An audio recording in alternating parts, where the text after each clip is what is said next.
చాలా వరకు జనాలు అనారోగ్యం పాలైతే టాబ్లెట్స్ వాడుతుంటారు. ఒకే వ్యాధికి మార్కెట్లో చాలా రకాల మందులు దొరుకుతుంటాయి. కొందరైతే కాస్త అనారోగ్యంగా ఉంటే చాలు సొంత వైద్యం చేసేసుకుంటారు. మెడికల్ షాపులకు వెళ్లడం, టాబ్లెట్స్ తెచ్చుకొని వేసుకోవడం వంటివి చేస్తుంటారు. అవసరం ఉన్నా లేకపోయినా ముఖ్యంగా ఎక్కువగా యాంటీబయాటిక్స్ ను వాడుతుంటారు.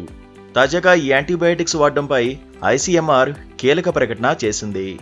ఏదైనా వ్యాధి బారిన పడ్డా, శరీరం లోపలి అవయవాలకు ఇన్ఫెక్షన్లు సోకినా వాటి నుంచి మనల్ని కాపాడేవి యాంటీబయాటిక్స్. అయితే వీటి అతివాడకంతో సమయానికి ఔషధాలు పనిచేయని పరిస్థితి నెలకొన్నదని భారత వైద్య పరిశోధన మండలి తాజా నివేదిక వెల్లడించింది. అవసరం ఉన్నా లేకపోయినా యాంటీబయాటిక్స్ వాడడం వల్ల మనుషుల్లో యాంటీమైక్రోబియల్ నిరోధకత పెరిగి మూత్రకోశ వ్యాధులు, బ్లడ్ ఇన్ఫెక్షన్లు, న్యూమోనియా, టైఫాయిడ్ లాంటి వ్యాధులకు చికిత్స కష్టమవుతోందని ఐసీఎంఆర్ ఆందోళన వ్యక్తం చేసింది. ఈ వ్యాధులు బ్యాక్టీరియా వల్ల కలిగేవి అయినప్పటికీ సాధారణ యాంటీబయాటిక్స్ కు ఇవి లొంగడం లేదని వివరించింది. ఔషధాలను కూడా తట్టుకునే శక్తి వ్యాధికారక క్రిముల్లో ఏర్పడిందని ఐసీఎంఆర్ తెలిపింది. ఇది ఇలాగే కొనసాగితే వ్యాధులను నయం చేయడం మున్ముందు సవాల్గా మారుతుందని అభిప్రాయం వ్యక్తం చేసింది. ఐసీఎంఆర్కే చెందిన యాంటీమైక్రోబియల్ నిరోధక నిఘా విభాగం తన వార్షిక నివేదికలో ఈ విషయాన్ని వెల్లడించింది.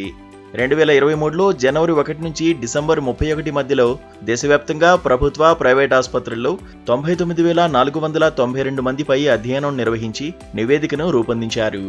ఈ నేపథ్యంలో ప్రజలు యాంటీబయాటిక్స్ వాడడం తగ్గించాలని, వైద్యులను సంప్రదించిన తర్వాతే వాడితే మంచిదని చెబుతున్నారు నిపుణులు. అనారోగ్యం పాలైతే ప్రోటీన్లు ఎక్కువగా ఉండే ఆహారాన్ని తీసుకోవాలని సూచిస్తున్నారు.